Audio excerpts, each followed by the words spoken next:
जय हिंद आप सभी स्टूडेंट को। क्या हाल समाचार है सभी के। स्वागत है आप सभी छात्रों का हमारी क्लास में। आज की क्लास में हम भूगोल, जिसे इंग्लिश में ज्योग्राफी कहा जाता है, उसके 30 महत्वपूर्ण ऑब्जेक्टिव क्वेश्चंस को देखेंगे। ये क्वेश्चंस आपके बोर्ड एग्ज़ाम के लिए बहुत ही महत्वपूर्ण हैं और इसे आप केस क्वेश्चन के तौर पर भी ले सकते हैं, क्योंकि मैं आपके लिए सिर्फ वही क्वेश्चंस लेकर के आता हूँ जो आपके बोर्ड एग्ज़ाम के लिए बहुत ही महत्वपूर्ण हैं।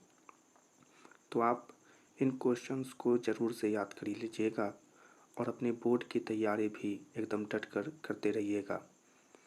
बाकी बातें बाद में करेंगे। चलिए पढ़ाई चालू करते हैं। पहले सवाल को देखें। कोयला किस प्रकार का संसाधन है। पहला सवाल आपसे पूछ रहा है कोयला किस प्रकार का संसाधन है, तब वह एक अनवीकरणीय संसाधन है। नवीकरणीय और नवीकरणीय समझ लीजिए। नवीकरणीय जैसे हम पुनः वापस प्राप्त कर सकते हैं, और अनवीकरणीय यानी हम जिसे दोबारा प्राप्त नहीं कर सकते हैं खुद से बनाकर, उसे ही अनवीकरणीय कहते हैं। यानी कोयला अनवीकरणीय है। अगर ये एक बार समाप्त हो गया तो इसे बनने में बहुत यानी हजारों सालों का समय लगता है। तो पहला का उत्तर है ए, यानी कोयला अनवीकरणीय संसाधन है। दूसरे सवाल को देखें। सौर ऊर्जा निम्नलिखित में से कौन सा संसाधन है। बहुत ही महत्वपूर्ण ऑब्जेक्टिव क्वेश्चंस देख रहे हैं। यह दूसरा नंबर सवाल भी बहुत ही महत्वपूर्ण है, क्योंकि यह बहुत बार पूछा गया है। आप सब तो देखते ही होंगे 2014, 17, 19 में तो फर्स्ट और सेकंड दोनों बार में पूछा गया था। ठीक है, तो सवाल देखते हैं। सौर ऊर्जा निम्नलिखित में से कौन सा संसाधन है। दूसरा सवाल और इसका आंसर है पुनः पूर्ति योग्य। उत्तर है बी, सौर ऊर्जा पुनः पूर्ति योग्य संसाधन है। तीसरा नंबर सवाल देखें। तटरेखा से कितने किलोमीटर क्षेत्र की सीमा अपवर्जक आर्थिक क्षेत्र कहलाती है।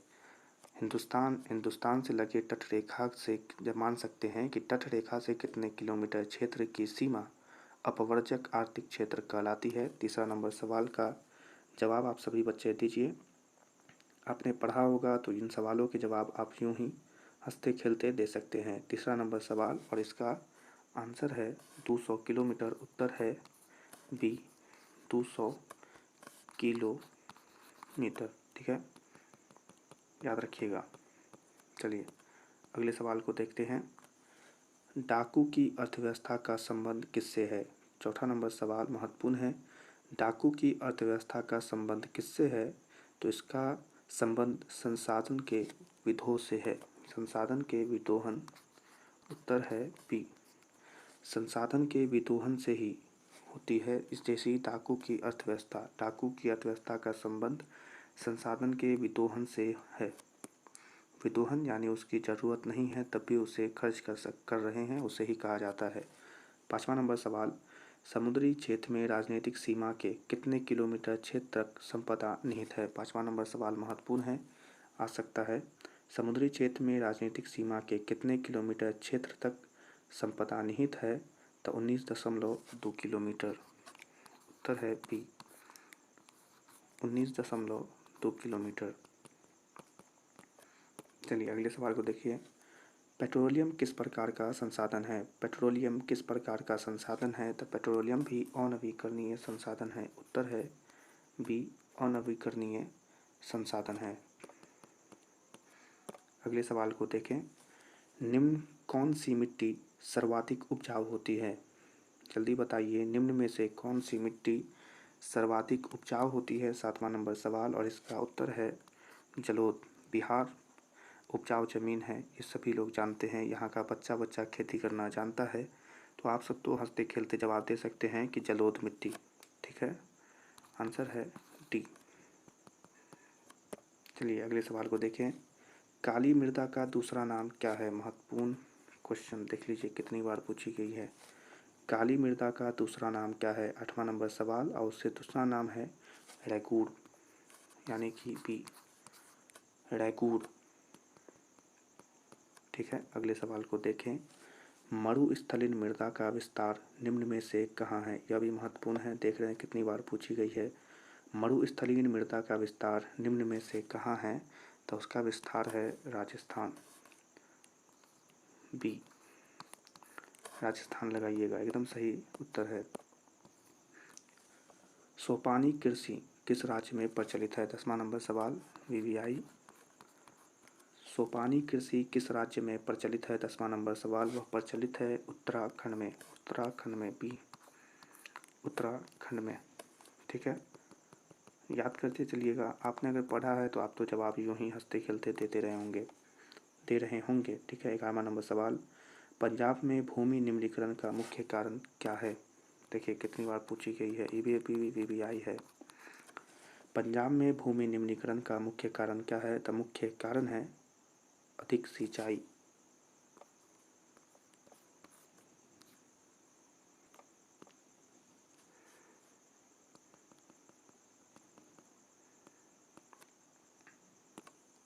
चलिए अगले सवाल को देखें। 12वां नंबर सवाल, कौन सी मिट्टी कपास की खेती के लिए सर्वोत्तम मानी जाती है? कपास की खेती के लिए कौन सी मिट्टी सर्वोत्तम मानी जाती है? तो काली, सी, याद रखिएगा, काली मिट्टी ही सर्वोत्तम मानी जाती है। ठीक है, चलिए अगले सवाल को देखते हैं। भारत में लगभग कितने करोड़ हेक्टेयर भूमि का क्षरण हो चुका है? महत्वपूर्ण है, हर बार पूछा जाता है, याद रखिएगा। भारत में लगभग कितने करोड़ हेक्टेयर भूमि का क्षरण हो चुका है? तो 13 करोड़ हेक्टेयर। 13 करोड़ हेक्टेयर, सी, 13 करोड़ हेक्टेयर, याद रखिएगा। ठीक है, चलिए, मेढक के प्रजनन को नष्ट करने वाला रसायन कौन सा है? 14वां नंबर सवाल, मेढक के प्रजनन को नष्ट करने वाला रसायन कौन सा है? तो वह है एंड्रीन।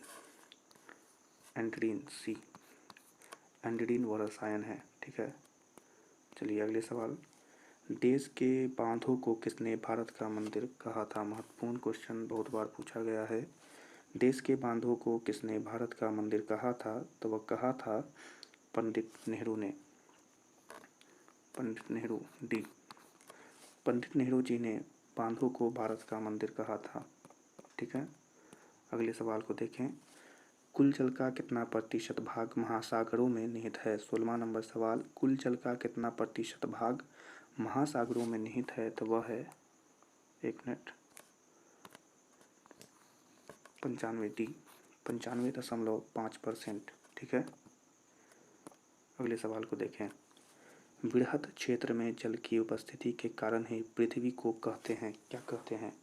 बृहद क्षेत्र में जल की उपस्थिति के कारण ही पृथ्वी को कहते हैं, महत्वपूर्ण क्वेश्चन, पृथ्वी को कहते हैं नीला ग्रह।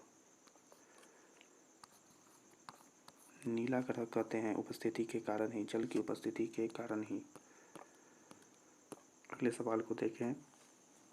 बिहार में अति जल दोहन से किस तत्व का संकेंद्रण बढ़ा है? बिहार में अति जल दोहन से किस तत्व का संकेंद्रण बढ़ा है? तो वह है आर्सेनिक। आर्सेनिक, सी, आर्सेनिक का, याद रखिएगा। ठीक है, अगला सवाल, प्राणियों के शरीर में कितना प्रतिशत जल की मात्रा निहित होती है? 19वां नंबर सवाल वीवीआई है। प्राणियों के शरीर में कितने प्रतिशत जल की मात्रा निहित होती है? तो वह है सी, 65%, 65%। ठीक है, याद रखिएगा आप सभी बच्चे। अगले सवाल को देखें। विश्व की कितनी प्रतिशत जनसंख्या भारत में निवास करती है? महत्वपूर्ण है, आ सकता है। विश्व की कितनी प्रतिशत जनसंख्या भारत में निवास करती है? तो इसका उत्तर है 16%, यानी कि ए, 16%। चलिए अगले सवाल को देखें। निम्न में से कौन बिहार की प्रमुख नदी घाटी परियोजना है? 21वां नंबर सवाल, निम्न में से कौन बिहार की प्रमुख नदी घाटी परियोजना है? तो वह है सोन नदी घाटी, डी, सोन नदी घाटी। चलिए अगले सवाल को देखते हैं। भारत में 2001 में कितने प्रतिशत भौगोलिक क्षेत्र में वन का विस्तार था? 22वां नंबर सवाल, भारत में 2001 में कितने प्रतिशत भौगोलिक क्षेत्र में वन का विस्तार था? तो 19.27%, यानी कि बी, 19.27, 19.27। ठीक है, चलिए अगले सवाल को देखें। वनस्थिति रिपोर्ट वनस्पति या वनस्थिति रिपोर्ट 2005 के अनुसार भारत में वन का विस्तार है। अच्छा, जंगलों की रिपोर्ट 2005 के अनुसार भारत में वन का कितना विस्तार है? 23वां नंबर सवाल। तो 20.60%, 20.60% भौगोलिक क्षेत्र ए। ठीक है, अगले सवाल को देखते हैं। बिहार में कितने प्रतिशत भौगोलिक क्षेत्र में वन का फैलाव है? देखिए, महत्वपूर्ण क्वेश्चन। बिहार में कितने प्रतिशत भौगोलिक क्षेत्र में वन का फैलाव है? तो वह है 7.1%। 7.1%। ठीक है, याद रखिएगा। पूर्वोत्तर राज्यों के 188 आदिवासी जिलों में देश के कुल क्षेत्र का कितना प्रतिशत वन है? 25वां नंबर सवाल है। पूर्वोत्तर राज्यों के 128 आदिवासी जिलों में देश के कुल क्षेत्र का कितना प्रतिशत वन उपस्थित है? तो वह है 60.11%। 60.11%। चलिए अगले सवाल को देखते हैं। भारत में किस राज्य में वन का सबसे अधिक विस्तार है? भारत में किस राज्य में वन का सबसे अधिक विस्तार है? तो वह है मध्य प्रदेश। सी इसका उत्तर है, मध्य प्रदेश में सबसे अधिक वन का विस्तार है। चलिए अगले सवाल को देखते हैं। वन संरक्षण एवं प्रबंधन की दृष्टि से वनों को वर्गीकृत किया गया है। कितने भागों में? वन संरक्षण एवं प्रबंधन की दृष्टि से वनों को वर्गीकृत किया गया है। कितने वर्गों में? 27वां नंबर सवाल। वह है 3 वर्गों। उत्तर है बी, 3 वर्गों में उसे वर्गीकृत किया गया है। चलिए अगले सवाल को देखते हैं। 2011 की जनगणना के अनुसार भारत की आबादी कितनी थी? 2011 की जनगणना के अनुसार भारत की आबादी कितनी थी? तो वह थी 121 करोड़। 121 करोड़ भी। चलिए अगले सवाल को देखते हैं। FAO की वानिकी रिपोर्ट के अनुसार 1948 ईस्वी में विश्व में कितनी हेक्टेयर भूमि पर वन का विस्तार था? FAO की वानिकी रिपोर्ट के अनुसार 1948 ईस्वी में विश्व में कितने हेक्टेयर भूमि पर वन का विस्तार था? जल्दी से बताइए, कितने हेक्टेयर पर भूमि पर वन का विस्तार था? 29वां नंबर सवाल। इसका उत्तर है बी, 4 अरब हेक्टेयर पर वन का विस्तार था। बताइए कितने हेक्टेयर में वन फैले हुए थे। धीरे धीरे वनों की आबादी भी कम होती जा रही है। 30वां नंबर सवाल। भारत का राष्ट्रीय पक्षी कौन है? ये बहुत ही आसान सवाल, इसके उत्तर तो आप सभी बच्चे देंगे। जल्दी से बताइए, भारत का राष्ट्रीय पक्षी क्या है? 30वां नंबर सवाल है, बहुत ही आसान, सी यानी कि मयूर। इसका उत्तर होगा मयूर।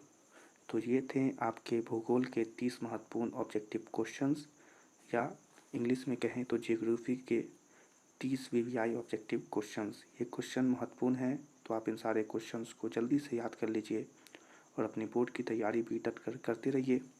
अगर आपने हमारे पिछले क्लासेस को नहीं देखा है तो जाकर हमारे पिछले क्लासेस को भी देखें। वहाँ हमने साइंस के और सोशल साइंस के भी बहुत ऑब्जेक्टिव क्वेश्चंस की तैयारी आप सभी बच्चों को कराई है। ये एक फ्री क्रैश कोर्स चल रहा है जिसमें हम 1 रुपया भी आप सभी बच्चों से नहीं लेंगे, और यह कोई छूट नहीं है। और हम आपको जितने क्वेश्चन की तैयारी कहते हैं हम उतने क्वेश्चन की तैयारी कराते हैं। ये सभी बच्चे जानते होंगे जो हमसे पढ़ रहे हैं। अगर आपको हमारी यह क्लास पसंद आई हो तो इस वीडियो को लाइक कर दें। अपने बोर्ड एग्ज़ाम में अच्छे नंबरों को प्राप्त करने के लिए हमारे चैनल को जल्दी से सब्सक्राइब कर दें। अपने दोस्तों में इस चैनल के बारे में उन्हें बताएं, उनके साथ हमारे चैनल को शेयर करें और अपनी बोर्ड की तैयारी में लगे रहें। बहुत जल्द आप सभी लोगों की परीक्षाएं होने वाली है, तो आप अपनी मेहनत में थोड़ी सी भी कमी न करें। हम आपसे मिलेंगे अगले क्लास में। तब तक के लिए आप सभी बच्चों को जय हिंद।